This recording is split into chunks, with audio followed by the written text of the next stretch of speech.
Assalamualaikum warahmatullahi wabarakatuh. Waalaikumsalam warahmatullahi wabarakatuh. Alhamdulillahilladzi arsala rasulahu bil huda wa dinil haq liyudhhirahu ala dini kullihi wa kafa billahi syahida. Asyhadu an la ilaha illallah wahdahu la syarikalah wa asyhadu anna Muhammadan abduhu wa rasuluh la nabiyya ba'da. Wa qala Allah ta'ala fil kitabil karim, a'udzu billahi minasyaitonir rajim. Ya ayyuhalladzina amanu kutiba alaikumusiyam kama kutiba alal ladzina min qablikum la'allakum tattaqun. Hadirin jamaah yang semoga dimuliakan Allah, alhamdulillah pada kesempatan yang berbahagia ini kita bisa berkumpul di tempat yang mulia ini dan kita bisa merangka menuntut ilmu, thalabul ilmu, karena sebagai seorang muslim berkewajiban untuk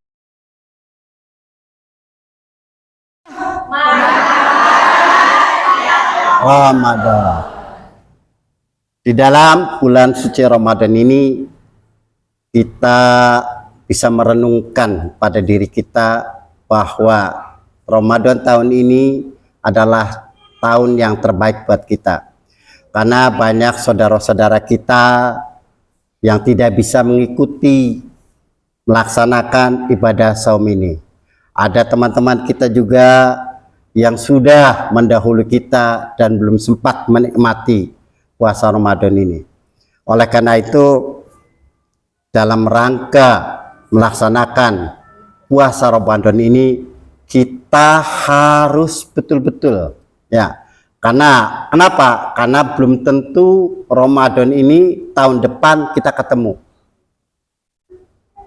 Tidak ada yang memastikan Ramadan tahun depan kita akan berjumpa lagi, karena Ramadan adalah bulan maghfirah, bulan rahmat, ya, bulan pembebasan.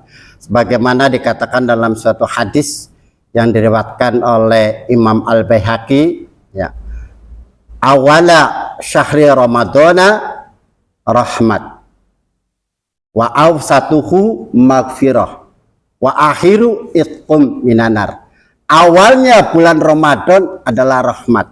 Kita sudah melewati rahmat ini karena kita sudah masuki hari ke-15.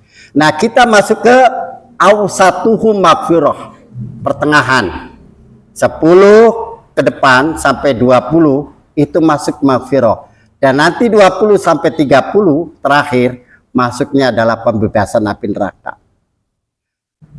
Di bulan maghfirah ini, bulan pengampunan ini, banyak sekali yang harus kita renungkan.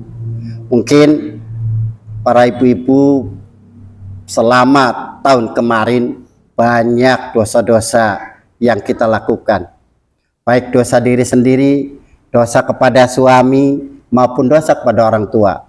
Oleh karena itu, niatkan puasa ini, niatkan puasa ini dengan iman. Sebagaimana Nabi bersabda, man soma Ramadana imanan wahtisaban ghufira lahu ma taqaddama min dambi.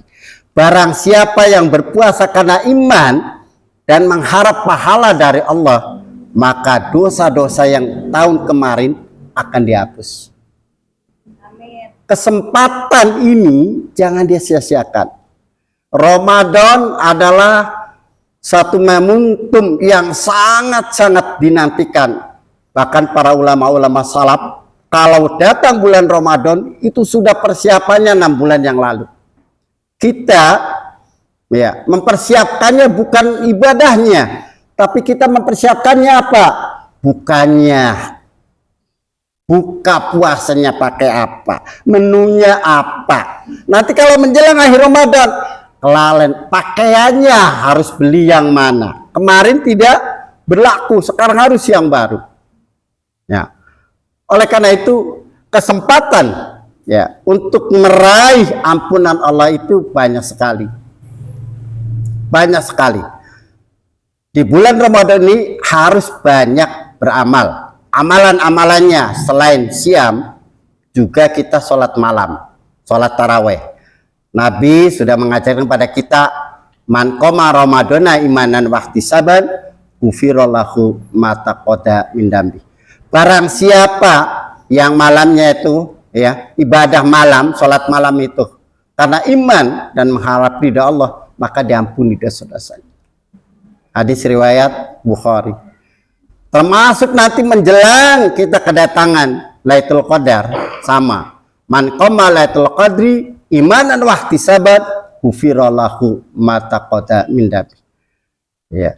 Barang siapa yang malam harinya mendekati malam Lailatul Qadar, ya beramal, beribadah karena iman dan mengharap ridha Allah, pahala Allah, maka akan diampuni dosa-dosa. Jadi banyak sekali amalan-amalan yang nanti akan menghapus dosa-dosa kita tahun lalu. Ya, termasuk barangkali kita sebagai keluarga punya kewajiban, ya, punya kewajiban untuk mengamalkan, ya, untuk banyak beramal dalam bulan Ramadan ini. Kenapa? Kewajiban kita sebagai keluarga juga sudah ada dalam Al-Quran. Dalam Al-Quran surat At-Tahrim ayat 6 Allah katakan, ya, ya ayyuhalladzina amanu taqallah anfusakum wa ahlikum nar. Ini Al-Quran surat At-Tahrim ayat 6. Ya. Wahai orang-orang yang beriman, bertakwalah kepada Allah dan jagalah dirimu dan keluargamu dari api neraka. Artinya apa? Keluarga yang menjadi kepala adalah seorang suami. Istri adalah kepala untuk mengurusi anak-anak kita, untuk mendidik anak-anak kita, membimbing anak-anak kita menuju ketaatan. Kewajiban seorang suami sudah jelas di dalam surat An-Nisa ayat 34, arijalu qawwamuna 'alan nisa. Laki-laki itu sebagai pemimpin kaum perempuan.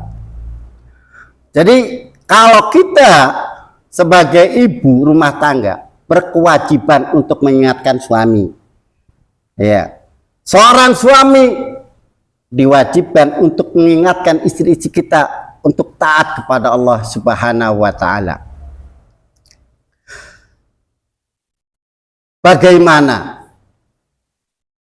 supaya kita menjadi kepala keluarga, ya, kepala keluarga ibu dan suami kita menjadi orang yang beriman?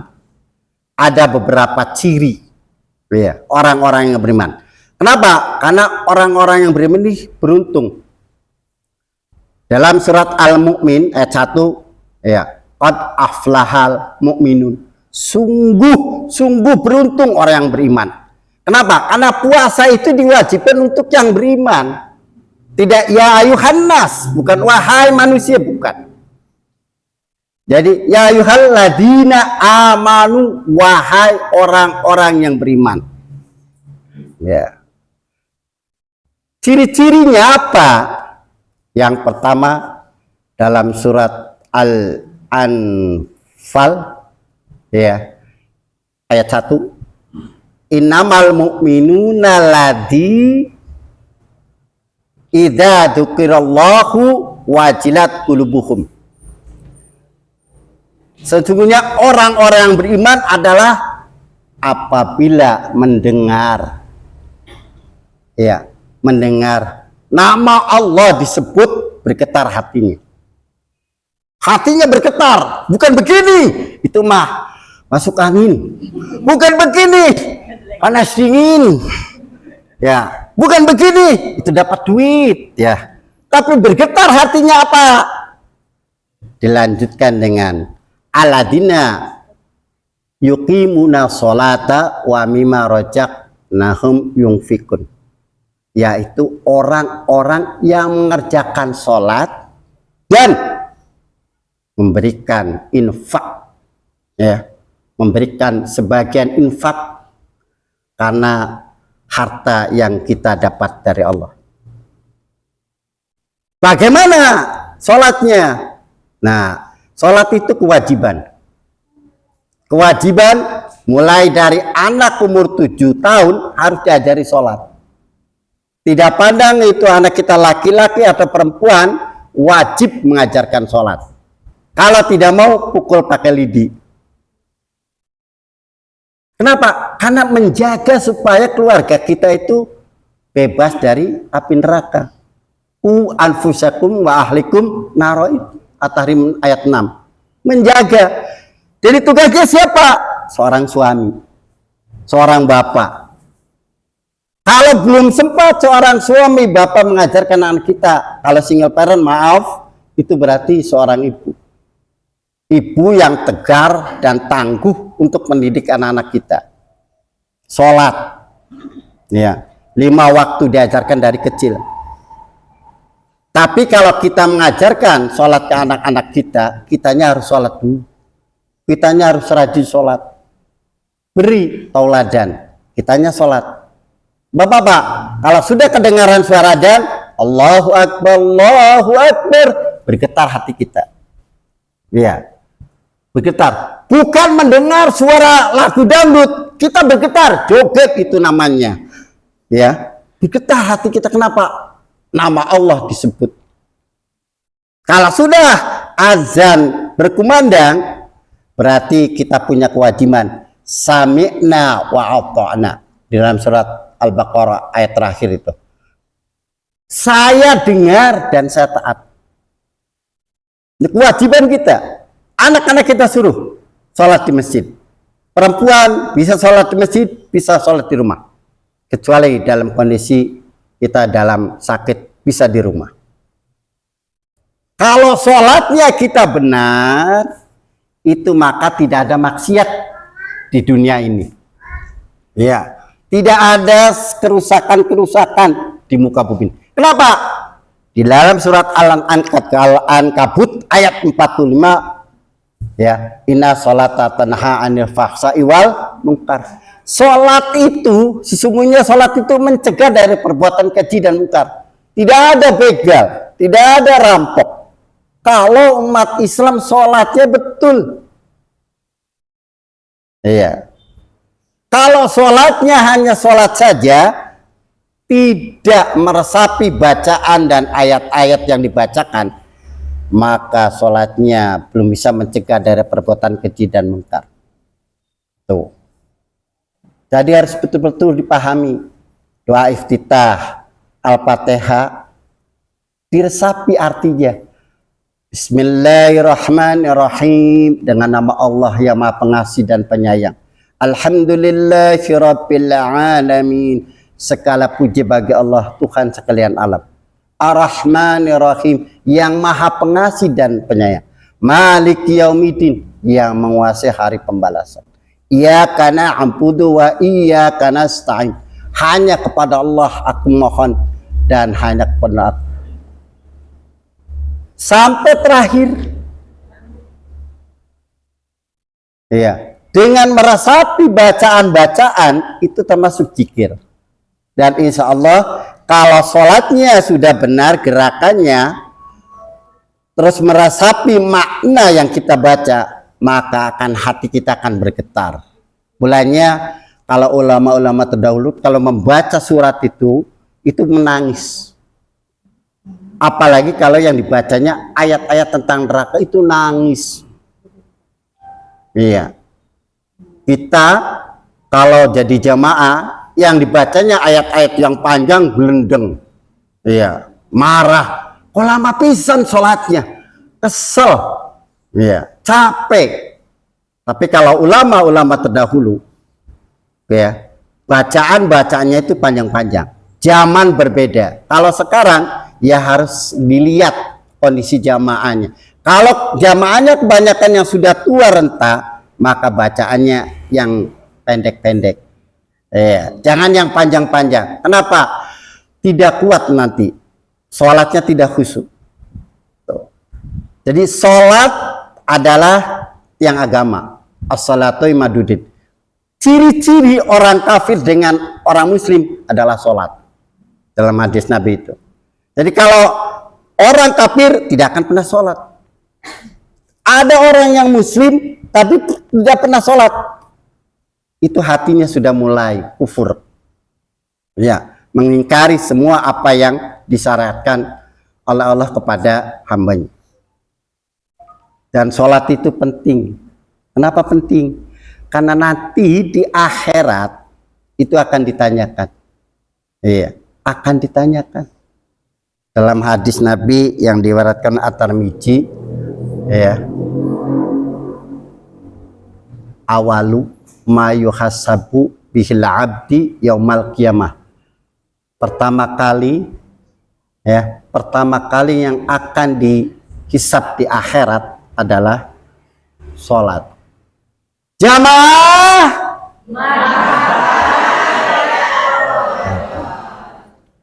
Jadi pertama nanti akan dihisab itu sholat dulu. Kalau sholatnya baik, insya Allah kesananya amal-amal yang lain baik, sedekahnya baik. Oleh karena itu di bulan Ramadan ini, amalan yang harus kita lebih dikerjakan adalah sholatnya. Sholat wajib sudah kewajiban kita, ditambah dengan sholat sunnah.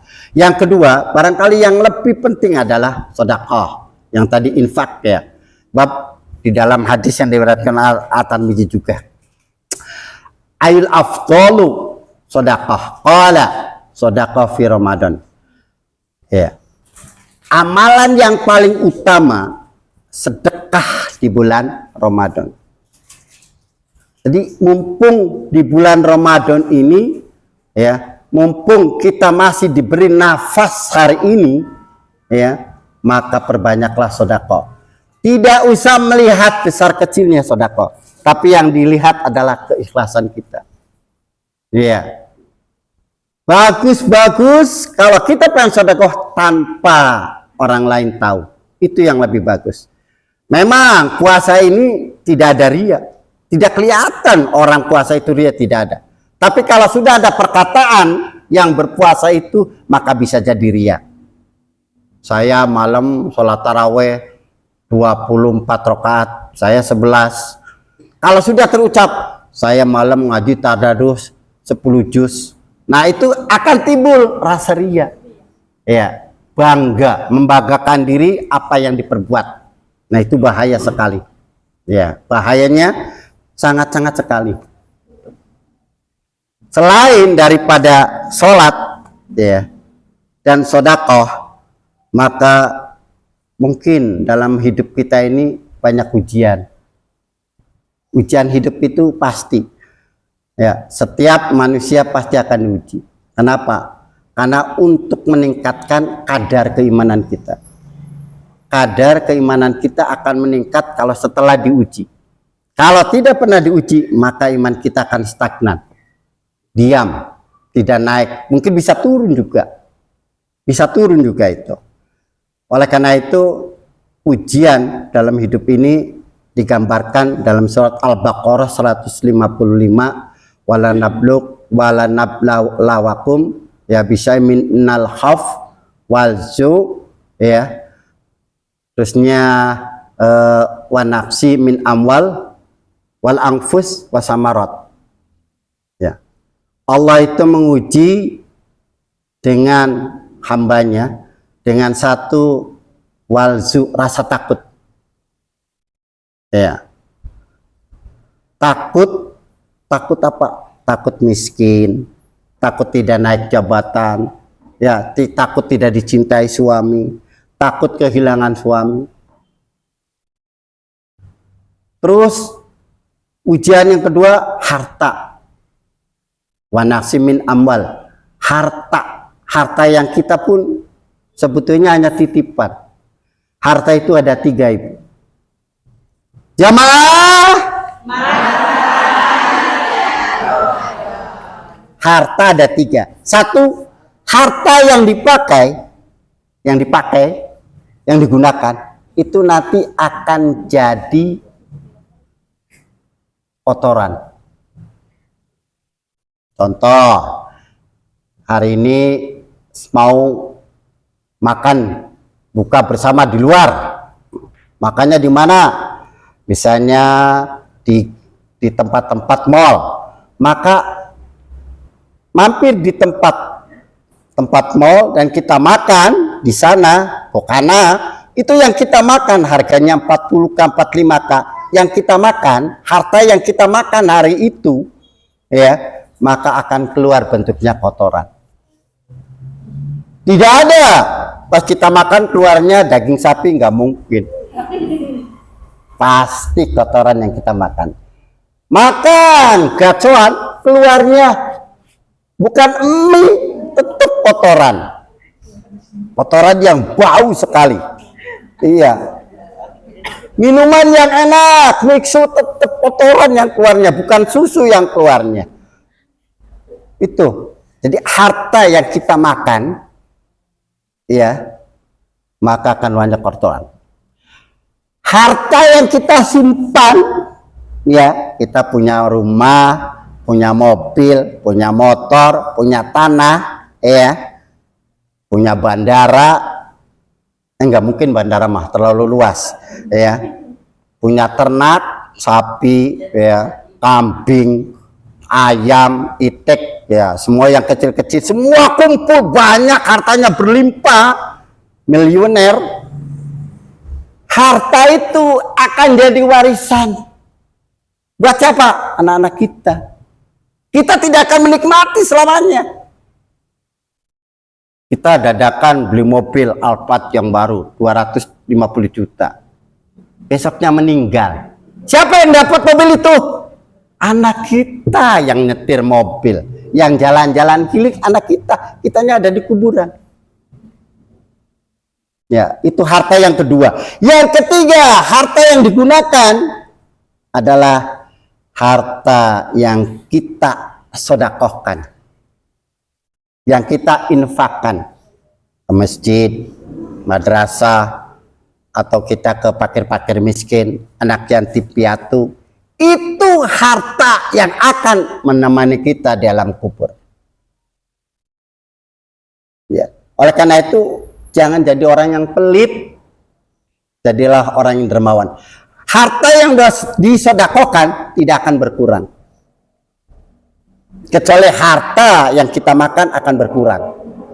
Berkurang apa? Kita akan mendapat amal. Tapi harta yang disedekahkan oleh kita, maka akan bertambah amalan yang kita sedekahkan itu. Ya. Oleh karena itu, harta yang ketiga ini yang harus kita pikirkan dari sekarang, yang harus kita kerjakan dari sekarang. Jangan jadilah orang yang pelit, ya, karena kepelitan itu akan merusak hati kita. Harta yang menemani kita di alam kubur, maka itulah harta yang terbaik buat kita. Dan bagaimana supaya kita meninggal yang istiqomah, ya, meninggal yang baik, ya, meninggal yang tetap, tapi yang baik, husnul khatimah. Yang pertama adalah kalau pasangan kita, suami atau istri kita sakit, ajari. Sakitnya sudah parah, ajari. Apa yang diajarkan? Kata Nabi dalam hadis riwayatkan oleh Imam Bukhari, laqinu mautakum la ilaha illallah. Ajarilah la ilaha illallah kepada orang yang sedang sakaratul maut. Jangan dilihat saja, jangan ditangisi. Aduh Bapak jangan mati. Banyak anak-anak kita yang perlu biaya. Gak usah. Ya. Kenapa? Ulu nafsin da'iqatul maut. Al-Imran 185. Setiap yang bernyawa pasti akan mati. Tidak manusia, binatang juga mati. Tumbuhan mati. Ada nyawanya. Jadi kematian ini sebetulnya ada dalam diri kita masing-masing. Kapan waktunya? Dalam surat Luqman ayat 34, wa ma tadri nafsu mada taksibu. Kita tidak akan tahu apa yang akan terjadi besok. Apakah ibu-ibu tahu besok makan hidup? Belum tentu. tentu. Siapa yang menjamin? Saya sama tidak tahu besok akan meninggal. Jangankan besok, nanti malam belum tentu.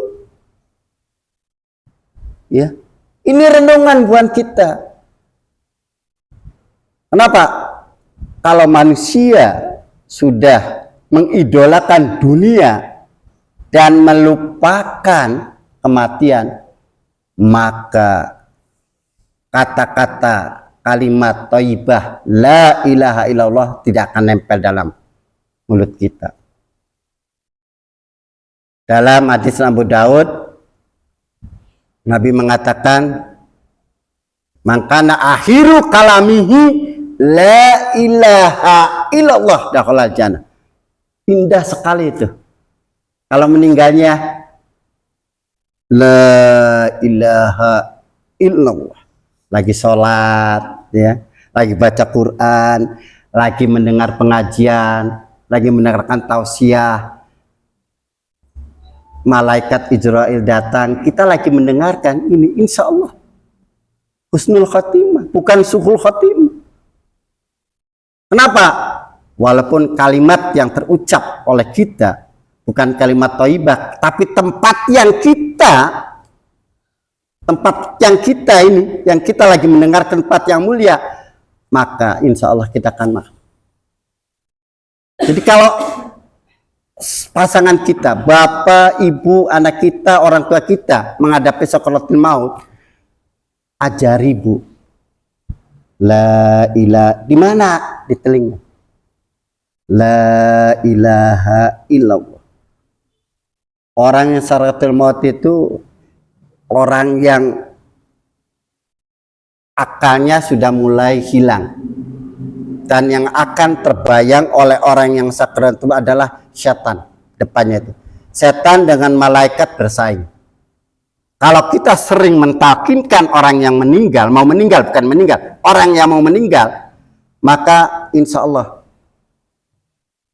talqin yang kita baca tadi, la ilaha illallah, di telinga kita dan terucap,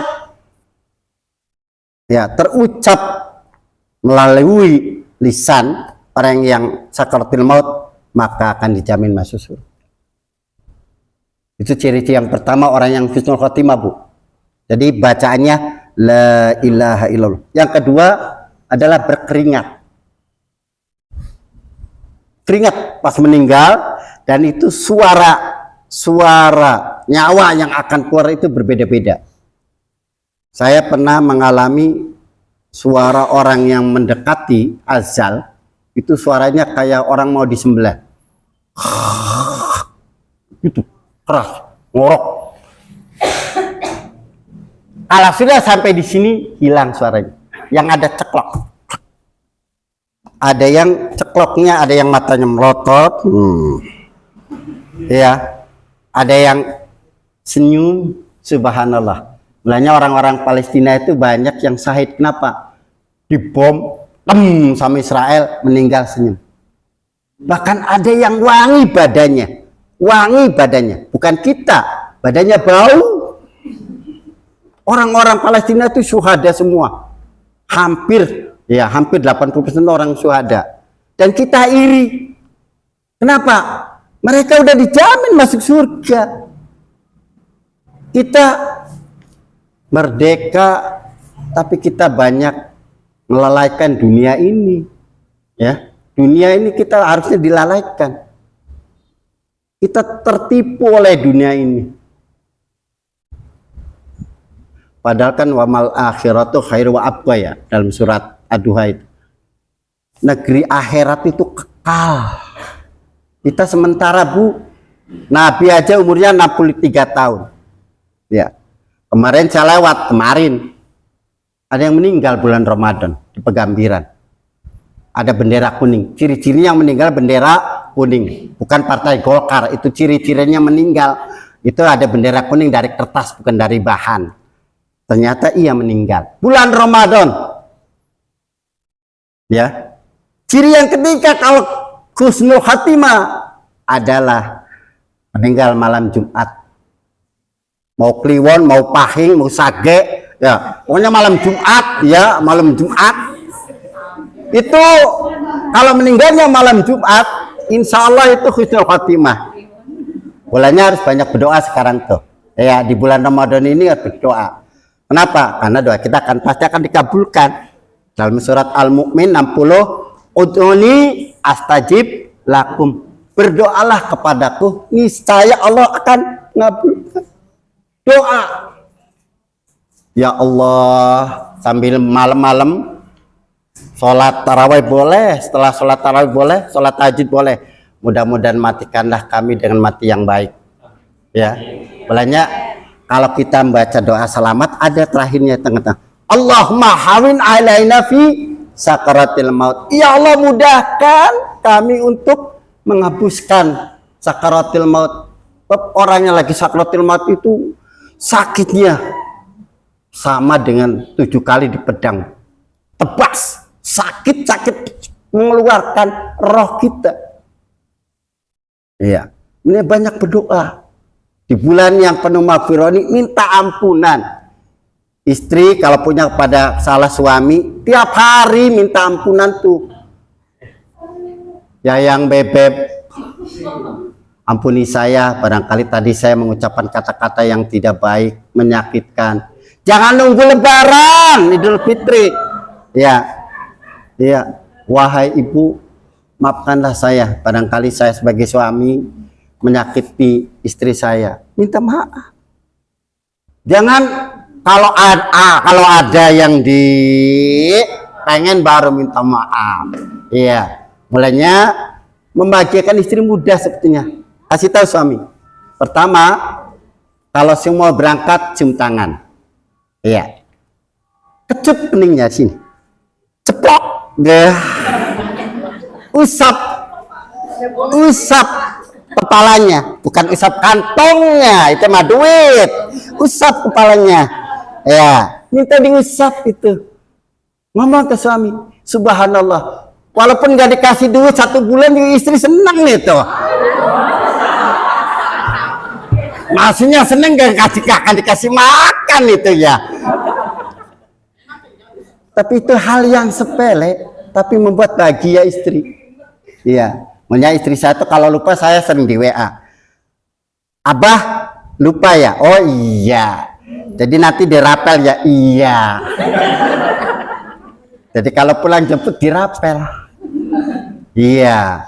Betul, istri kan sama ngajar. Jadi kalau berangkat diantar, udah kan cium tangan, terus saya cium kening istri, ceplok, cepret. Nah, diusap ya. Udah senangnya udah bila itu. Walaupun hari itu nggak dikasih duit, tetap seneng itu. Tetap dimasakin walaupun isinya tauco gitu ya. Sama orek ya. Iya itu. Iya, sayur lodeh, wakasin, ya segala macam lumayan lah. Jadi itu ya, membahagiakan itu supaya apa? Istrinya mendoakan suami. Doakan suami, Bu. Ya Allah, mudah-mudahan suamiku bekerja dengan mendapatkan rezeki yang halal, ya, tidak tergoda wanita lain, diberi kesehatan, doakan itu, ya, jangan sampai suami mau pulang, pergi ya, wis, baiklah, loyong aja, ya, doakan. Suami juga sama mendoakan istri. Ya, dengan mendoakan, saling mendoakan, maka akan timbul mawaddah warahmah. Cinta banget kayak pengantin baru. Kita pengantin lawas kan Bu ya? Kita ini hampir sebagian pengantin lawas nih. Iya, ada yang belum nikah? Ada. Mudah-mudahan Allah memberikan jodoh yang terbaik kan. Pak, kenapa harus nikah? Karena nikah itu sunnah. An-nikahu sunnah. Nikah itu sunnah Nabi. Mulanya kalau yang belum nikah harus ada obatnya Bu. Apa? Puasa.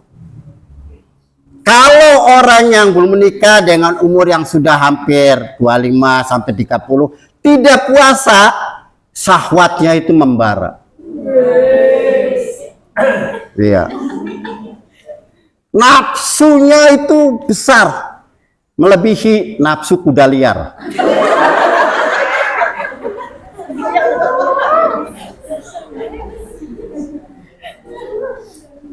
Mulanya di dalam surat An-Nur itu kan kita yang sudah balik ya, sudah ibu-ibu sudah wajib nih, bapak-bapak itu harus menjaga pandangan.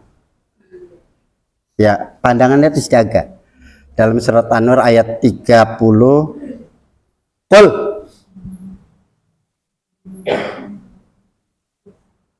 lil mu'minina yaghuddu min absarahum.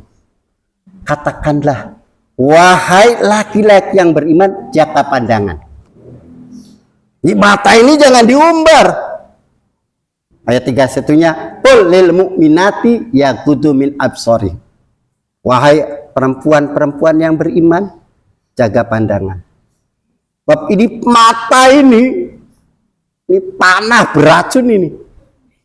Walaupun umurnya sudah tua, bapak-bapak yang sudah umurnya di atas 50 tahun, kalau memandang gadis yang umur 20 tahun, itu panahnya beracun.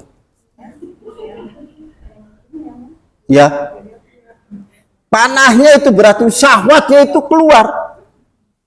Makanya Nabi mengatakan jaga pandangan. Apa? Untuk melindungi diri sebagai laki-laki dan sebagai perempuan. Dijaga pandangan. Makanya kalau Nabi itu kalau berjalan itu tunduk matanya, Bu. Pak, tunduk. Tidak melotot gini. Wah, berarti itu salah mata melotot ya. Tunduk. Ya nanti nabrak. Tidak. Kan kerasa bahwa itu ada yang di depan. Ya kan?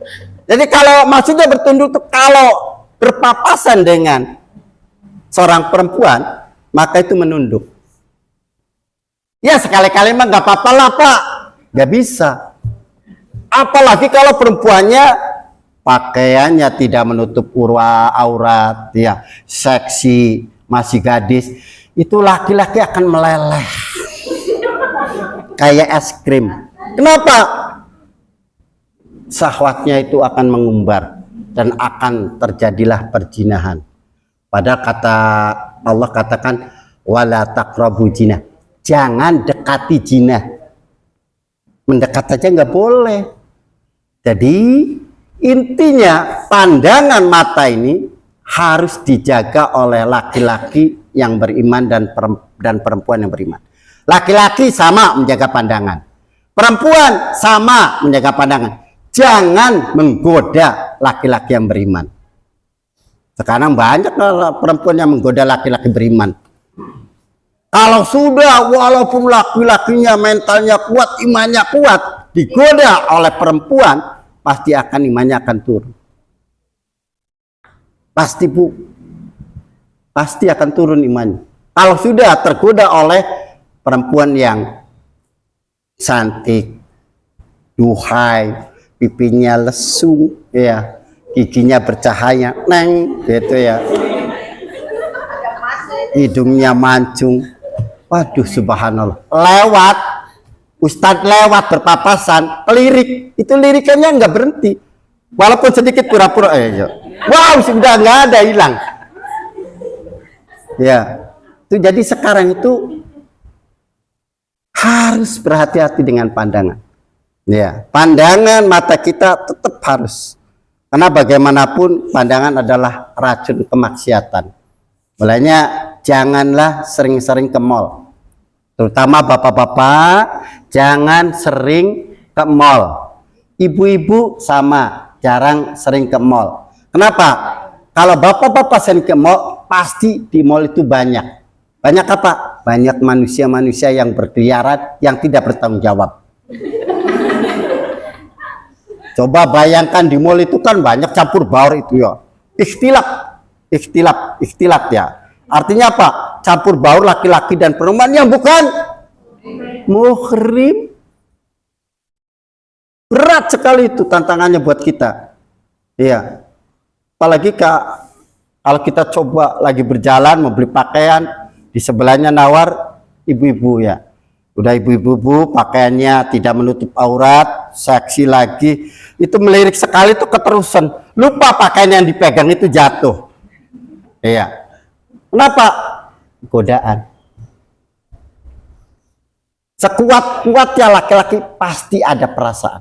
Kalau di mall, mulainya kalau belanja saya nggak pernah ikut. Ya, Saya kalau belanja mau apa? Beli apa? Baju buat lebaran. Enggak, angkat aja. Saya ukurannya XLL, XXL. Itu aja. Kenapa? Saya nggak kuat. Iya. Pengalaman pribadi. Betul nggak kuat. Apalagi pakainya. Ya Allah, celananya pendek ya. Pakai baju segini, lakton kalau kayak katon ya, bokton bokoknya katon. Opa anggo kaos, tapi pas jongkok katon. Nggak tahu yang katonnya lubang apanya itu ya. Iya, celengannya yang kelihatan. Itu sulit, Bu. Kita istighfar terus. Astagfirullahaladzim. Astagfirullahaladzim. Lagi apa istighfar astagfirullahaladzim. Iki di masjid mall. Iya. Astagfirullahaladzim. Cepet-cepet pulang. Udah selesai belum? Bisa pulang duluan lah. Iya. Itu godaannya. Iya. Itu wanita. Nah, kalau laki-laki semua nggak ada. Sok di mall kalau yang dagangnya laki-laki, yang belinya laki-laki nggak ada maksiat. Kecuali gay, yang laki-laki seneng laki-laki. Ya, tapi kalau laki-laki dan perempuan dimanapun berada bercampur baur, timbul kemaksiatan. Tuh, mulanya yang baik itu adalah, mohon maaf barangkali bukan yang terbaik, tapi yang baik perempuan itu di rumah. Saya dulu bercita-cita pengen punya istri yang di rumah, tapi Allah menakdirkan istri saya di luar rumah kerjanya. Tapi tetap alhamdulillah tidak bisa naik kendaraan, jadi nggak kabur-kaburan, nggak kemana-mana sama temennya. Jadi kalau waktunya berangkat, waktunya pulang WA, Mama Lope WA, bah jemput, oke. Iya, kenapa nggak kabur-kaburan? Ada di sekolah. Iya. Kecuali kalau saya ada kegiatan baru pulang sendiri. Itu yang khawatir juga saya. Kenapa khawatir? Sama orang lain. Diantaranya tukang Grab, ojek. Saya agak kader ini. Mau ngejemput istri, kegiatannya nggak enak. Nggak dijemput sama orang lain yang bukan muhrimnya. Nah, ini saya ngomong, ada teman, ada yang bisa naik motor, bisa antar aja ke teman. Tapi sewaktu-waktu bisa juga sama Grab. Akhirnya pas datang saya juga agak istighfar, astagfirullahaladzim, sama tukang Grab, diapain? Gak diapa-apain dia. Hanya suruh bayar aja sama Grabnya tuh, ya udah alhamdulillah. Ya, itu jadi perempuan itu mulanya aurat perempuan itu semua, Bu. Ya, semua. Ya, semua kecuali tangan dan muka. Sekarang kita tahu bahwa pakaian, ya, pakaiannya kan Allah sudah memberikan bimbingan buat kita dalam surat Araf ayat 26 itu ya, bahwa Allah itu memberikan pakaian itu untuk menutup aurat. Ya, Al-Araf 26. Jadi kalau menurut syariat Islam, tutup semua. Jangan terbuka sedikit, kecuali muka dan tangan. Oh, sekarang ada yang pakai cadar, gak apa-apa. Hanya cadar sendiri. Kenapa? Kalau makan, dibuka dulu cadarnya, dimasukin sendoknya. Yang takut salah masuk, bukan ke mulut, tapi ke hidung. Ya, boleh pakai cadar, gak apa-apa. Tapi tidak diwajibkan. Karena disunahkannya itu muka dan tangan. Mukanya harus apa? Jangan terlalu banyak melotot, harus banyak menunduk. Ya, Bapak-bapak, kalau sering mukanya itu tidak pernah menunduk, maka dikhawatirkan menimbulkan keonaran pada laki-laki yang melihatnya, membuat onar laki-laki. Mending kalau onarnya biasa, terus kalau misalnya perempuannya diperkosa, iya, bahaya itu. Jadi Allah itu sudah memberikan perlindungan kepada hambanya, khususnya perempuan, untuk berpakaian menutup aurat. Kalau yang belum, oh sekarang mah aurat semua, iya. Boleh nggak kalau di rumah? Di rumah boleh terbuka, kecuali sama yang sama mahramnya, sama suami. Terbuka artinya tidak tertutup, pakai daster masih terbuka kan, tangannya masih segini, kakinya masih, itu boleh ke suami, ke anak. Tapi kalau di luar itu bukan mahramnya. Pembantu nggak boleh. Boleh pembantunya cantik ya. Waduh, majikannya laki-laki, walaupun punya anak 5 ya, mau 6 atau mau 7 nggak apa-apa itu. Bahaya itu kalau mengingu, perempuan yang mengingu mengambil ART ya, asisten rumah tangga perempuan, itu lebih berbahaya. Carilah yang kira-kira mak-mak umur 65 ke atas ART-nya. Nanti suruh iya jomplang ya, suruh nyuci piring, piringnya pada pecah KB. Ada apa mak? Tiba KB piringnya, KB iya. Kenapa nggak kuat emaknya? Kenapa bapak ngambil yang umur 70 tahun ART ya? Jadi di rumah boleh terbuka, tapi tetap menjaga aurat, kecuali pada suami dan anak-anak ya. Besan nggak boleh, ponakan boleh, tetap harus tertutup. Tapi kadang-kadang kita nggak enak ya, nggak enak kalau di rumah. Mulanya di rumah itu harus ada Bu. Kalau Nabi itu kalau ada tamu, kalau Siti Aisyah istri Nabi itu kalau ada tamu tuh laki-laki itu assalamualaikum, nggak dibuka pintunya Bu. Siapa di luar? Saya Ulana. Mau ketemu siapa? Mau ketemu Nabi? Nggak ada, pulang. Iya. Jadi tamu yang bukan muhrim kita, yang menerimanya kalau laki-laki harus laki-laki. Jangan ibu yang bukannya. Walaupun bapak nyuruh, Bu, bukain. Itu ada tamu. Itu kan teman bapak laki-laki. Ya bapak yang buka. Bapak, kalau pas dibuka, ciluk. Bah, ternyata wah laki-laki Korea ganteng, itu artis Korea. Subhanallah. Sintayong namanya juga ya, Sintayong. Waduh itu iya, main bola ya, artis Korea lah itu, yang terkenal itu. Iya, itu akan membuat istri kita akan tergoda. Waduh, cantik banget. Apalagi kalau sudah membanding-bandingkan suami. Waduh, bahaya pas buka, cakep ya, putih, mancung, barang lihat di belakang suami kita hitam manis ya, mau cungure pesek pisan, utangnya gendut ya, kayak Semar. Wah, itu bahaya sekali itu. Sebenarnya kalau ada tamu, siapa tamunya? Dikunci Bu. Pintu tuh nggak dibuka. Assalamualaikum, laki-laki. Saya maju. Ada apa-apa ini?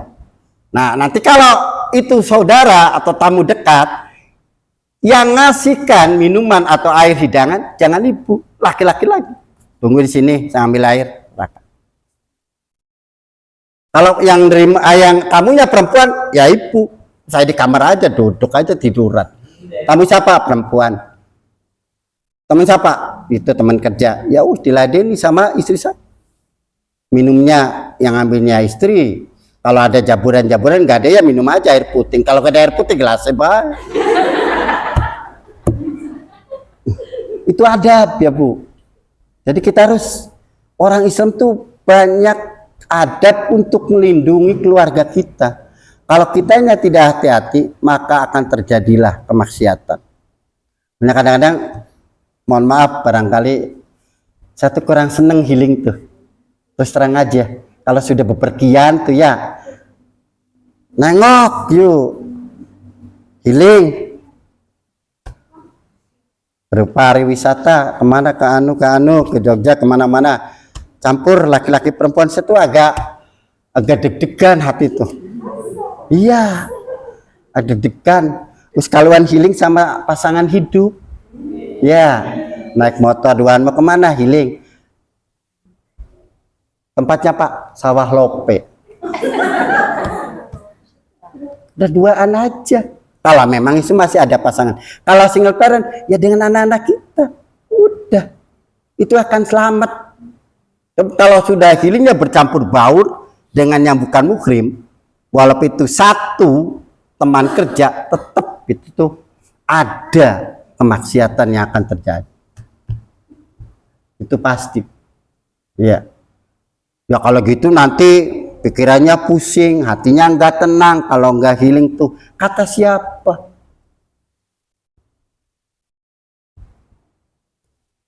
Hati itu, ketenangan hati itu bukan karena dunia, harta banyak, enggak, tetap gelisah. Kenapa? Hartanya banyak, ya. Takut ada maling, ada begal, ada pencuri dan lain-lain. Jamaah.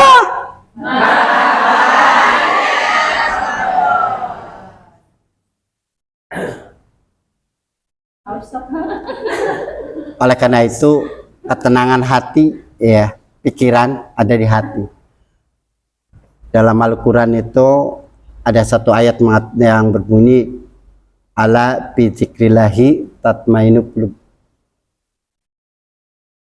Dengan mengingat Allah, hati akan tenang.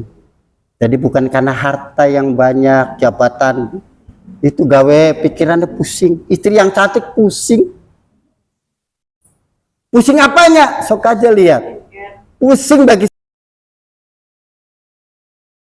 istri punya suami yang cakep sama, yang ada rasa was-was. Suami saya lagi apa nih ya? Suami saya lagi apa? Telepon mana? Halo, Yayang lagi mana?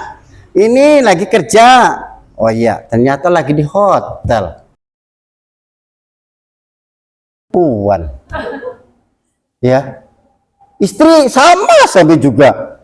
Mau kemana? Itu mau ngopi biasa di depan. Mau biasa. Mau apa? Gibah. Hah? Gibah. Ya. Apalagi mohon maaf. Kalau di dalam hadis yang paling saya tersentuh itu, mohon maaf sekali lagi, kata Nabi itu isi neraka yang paling banyak itu wanita. Mohon maaf, kata Nabi bukan kata saya ya, kata Nabi. Isinya neraka itu wanita paling banyak. Jadi kalau paling banyak ya perbandingannya 10:1. Jadi kalau isi neraka itu misalnya satu ruangan ini berarti 99 perempuan, laki-laki siji. Karena paling banyak. Isinya paling banyak, bukan paling sedikit. Ya, tidak ada hadis lain. Hadis lainnya tidak, yang paling banyak itu isi neraka adalah perempuan. Setelah saya analisis, kenapa? Ternyata istri yang masuk neraka itu kebanyakan adalah wanita itu kurang bersyukur. Kurang bersyukur. Yang punya pasangan hidup nih ya. Coba aja sih ya, zaman sekarang itu banyak perceraian. Kenapa? Karena kurang bersyukur. Suami dan istri penghasilannya tidak sama. Istrinya tidak bekerja, suami yang bekerja. Ya, penghasilannya sedikit dikasihkan ke istri, gelendeng. Istrinya gajinya 2 juta. Pas nih, alhamdulillah, Imah, saya kasih gaji saya 2 juta. Apa 2 juta? Pengeluarannya juga ngerenten tuh, lihat. Resinya juga. Ini 3 juta ini pengeluaran. Beli apa dilihat? Beli beli lipstick, ya. Healing, beli ini ke mall, beli pakaian, wah semua. Banyak pisan. Sehingga apa? Istri itu kurang bersyukur. Ya. Sehingga karena kurang bersyukur. Mulanya dalam surat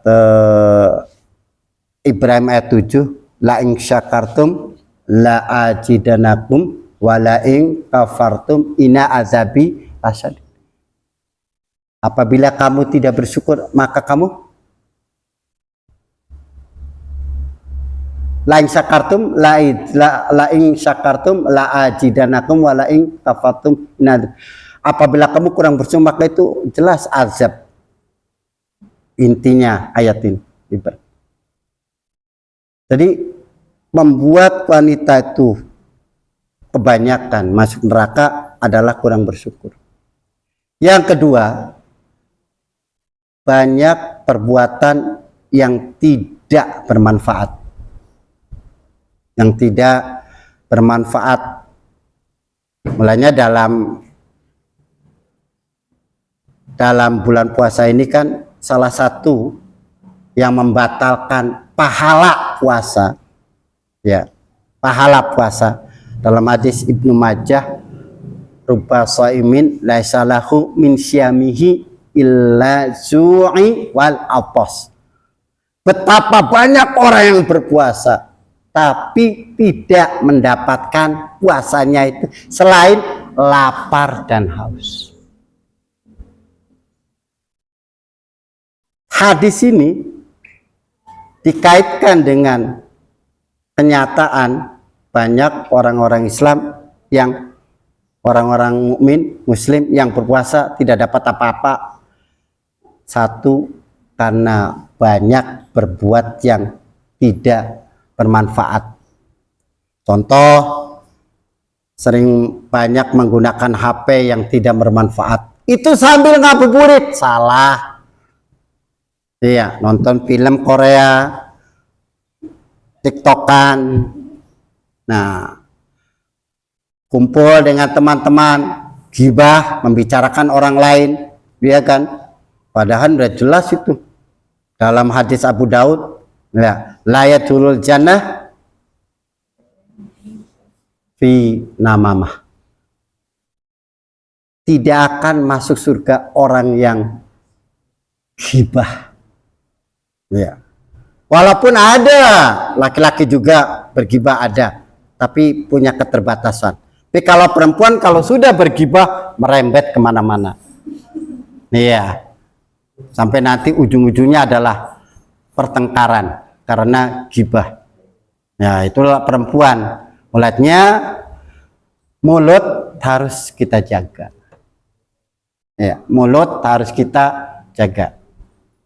Supaya mulut kita ini bermanfaat, ya, maka ala bidzikrillahi tatmainul qulub. Mengingat Allah, berzikir kepada Allah. Ya, perbuatan yang melalaikan ya ini kebanyakan ini. HP ini adalah ada manfaatnya tapi banyak mudaratnya. Iya, paling sekarang menjelang sudah tanggal 15 ya, pertengahan itu pasti ibu-ibu akan mencari Shopee XL Duster 20.000. Wah, TikTok, waduh, busana muslimah 60.000 blesak. Nah, itu ya, itu perbuatan-perbuatan yang menghilangkan kita mengingat Allah. Oleh karena mari di dalam bulan yang penuh ampunan ini, yang penuh dengan rahmat, maka kita harus banyak bertobat kepada Allah. Kenapa? Bagaimanapun badan kita ini semua akan diminta pertanggungjawaban. Yang punya jabatan akan diminta pertanggungjawabannya. Bagi laki-laki juga sama. Dalam hadis Nabi yang diriwayatkan Imam Bukhari, kulukum ra'i wa kulukum mas'ulun an ra'iyatih. Setiap pemimpin akan diminta pertanggungjawabannya apa yang dipimpinnya. Yang punya jabatan akan diminta pertanggungjawaban. Ibu pemimpin mendidik anak akan diminta pertanggungjawabannya. Ibu hari ini masak enggak bisa masak, diminta pertanggungjawabannya. Suami istri itu pengen istri yang masak, bukan orang lain yang masak. Beli terus, ya, online terus masakan, sekali-kali dimasakin, karena itu nanti akan diminta pertanggungjawaban. Uang yang dikasih suami selain bersyukur harus dipertanggungjawabkan untuk apa? Jangan sampai kita uang yang diberikan suami ke istri larinya ke judi online, ya. Ada ibu-ibu judi online habis sekian puluh juta, ya. Ada suami sama, jangan sampai judi online, nanti timbullah kemaksiatan dan perpecahan sehingga rumah tangga tidak akan mawaddah warahman. Oleh karena itu mari sekali lagi kita saling introspeksi diri. Pasangan kita sama di rumah, ya, jangan menunggu hari lebaran. Kita kalau kita pengen tidur itu biasanya ngobrol dulu kan. Ngobrol di tempat tidur suami, istri, ya. Boleh siapa dulu yang mau mengucapkan. Kalau misalnya bapak dulu, suaminya boleh. Mah, mungkin selama hidup ini ya kita mengarungi rumah tangga ini sudah berpuluh-puluh tahun. Barangkali hari ini mungkin ayah, bapak, ya yang bebek banyak dosa misalnya. Ke mama, ke ibu mohon maafkan. Nah, baru kalau sudah mulai menjelang tidur itu suatu hal yang baik. Jangan menjelang tidur itu masing-masing HP. Istrinya tidur main HP sebelah kanan, suaminya sebelah kiri. Adu punggung, bahaya itu. Gak ada komunikasi, saling ngobrol. Hari ini yang dikerjakan apa ya untuk amalan kita? Oh, gak apa-apa. Kalau dengan suami istri kan itu saling menasihati. Hari ini saya sudah baca Quran juz sekian. Kalau mau tanya, nggak apa-apa, tanya kepada suami. Oleh karena itu mencari suami itu yang minimal itu pinter agama. Ya, minimal pinter agama. Mulanya Nabi mengatakan ada 4 syaratnya itu kalau pengen cari calon suami, baik itu suami maupun istri. 1, agamanya. Pertama agama. 2, harta. Harta sugih ya. Kenapa sugih itu? Istri saya sugih, punya sawah ya berhektar-hektar ya. Punya. Kedua, cantik. Wah, istri saya cantik sekali itu calonnya. Suami-suami juga ganteng kok. Walaupun ada tai lalatnya penuh di muka. Ya. Yang tempat apa? Keturunannya baik. Keluarganya tuh baik, soleh, sering ke masjid. Kalau 4 ini ada, sempurna itu calon suami dan calon istri. Sudah mulainya sekarang ibu-ibu kalau punya anak agak cantik tuh belajar tawar menawar. Kalau ada laki-laki yang senang datang, jangan dibawa dulu, ta'aruf dulu, jangan pacaran, nggak boleh dalam Islam, nggak ada pacaran. Apalagi dibawa keluar tiap minggu. Tiap minggu apel, mau apa? Mau apel. Apel. Emangnya dagangan apel-apel mau dibawa? Gak boleh. Itu ta'aruf. Bagaimana? Boleh dikenalkan oleh teman. Ya. Nih belum kawin. Teman nih. Oh ya saya punya nih. Punya teman kita tapi punya anak perempuan. Lihat. Oh ya cukup. Nah kitanya laki-lakinya kasihkan foto. Jangan foto yang kayak di medsos. Fotonya ayu pas ditekai blesak udah bile ya. Penipuan itu. Cantik ternyata. Jelek banget ya. Waduh itu dusta diantara kita itu. Akhirnya pulang sakit hati. Gara-gara ngelihat calon di medsos cantik. Cakep ternyata jelek udah bilang. Iya. Jadi harus tawar menawar, harus punya harga tinggi. Kalau yang punya perempuan, ya, nih anak saya cantik. Mas punya mau apa? Saya mau ta'aruf, mau melamar anak bapak. Mas punya apa? Ya saya punya mobil pak, punya motor, punya pekerjaan, punya rumah sendiri, walaupun kredit, ya ada lengkap. Terus bisa baca Quran enggak? Meneng aja yang melongo, keder jawabnya, priben. Ya, wah. Bisa pak, apel berapa jus? 30 jus saya. Jus apa? Jus apel, ya jus nangka, ya jus alpukat, ya. Coba dites, makanya waktu saya mati dites. Sholat, ya sholat. Dites, saya minta baca ayat ini. Baca, oh berarti bisa. Walaupun tidak hafal ya, tidak hafiz, tapi minimal bisa baca Quran. Ya. Jangan lihat hartanya, agamanya. Jangan lihat cantik cakepnya, agamanya. Jangan lihat yang lain-lainnya. Ya, kalau keturunannya jelek jangan mau. Minimal keturunannya orang yang baik. Nah, makanya terus yang kedua, anak kita tuh harus taat kepada orang tua.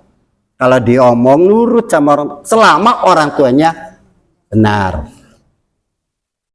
Ya, orang tuanya menyuruhnya benar. Kalau menyuruh yang salah, jangan diikuti anak-anak kita. Ya, kalau menyuruhnya kalau ada wanita yang mau nikah atau itu syaratnya diam. Diam itu udah setuju. Kamu mau sama ini calon ini? Menang be. Kamu mau enggak? Menang be. Ternyata bisu bu, Pak. Ditakoni menang be bisu. Kalau menangnya itu menang atau nganggukkan kepala isyarat. Mau? Mau. Oh berarti setuju. Tapi syaratnya tadi bu, dites dulu. Jangan ditesnya pakai hafalan 30 juz, jangan. Dia pasti akan nyampe 5 juz saja. Juz hafal pukat, juznya mangga, juz nanas itu. Yang penting dia bisa baca Quran, itulah ada ya. Jadi sudah, berarti itu kriteria yang harus kita kita ACC. Oleh karena itu mari kita banyak berdoa, mudah-mudahan dan kita banyak bertobat ya, karena dengan tobat kita maka dosa-dosa kita yang tahun lalu, dosa-dosa yang kemarin akan Allah hapus. Dalam surat At-Tahrim ayat 8, ya ayyuhallazina amanu tubu ilallahi taubatan nasuha. Wahai orang-orang yang beriman, bertobatlah kamu dengan sebenar-benarnya. Jadi kita tiap hari itu harus menghisab diri. Ya Allah, hari ini apa yang, kalau bisa buat jadwal. Ya. Jadwal perbuatan hari ini. Hari ini saya baca Quran. Hari ini saya zikir, udah jangan banyak-banyak, 2 aja. Hari ini saya masak sambil berzikir. Ya, astagfirullahaladzim, astagfirullah. Jangan ditinggal-tinggal, kosong pasti itu. Ya. Nah, itu. Dengan jadwal amalan yang kita coba, maka insya Allah kita akan ingat selalu kepada Allah dan menjadi hamba-hamba yang muttaqin. Ya, hamba-hamba yang bertakwa. Di dalam surat At-Talaq ayat 23 itu, orang yang bertakwa adalah orang akan yang diberi jalan keluar. Wa may yattaqillaha yaj'al lahu makhraja.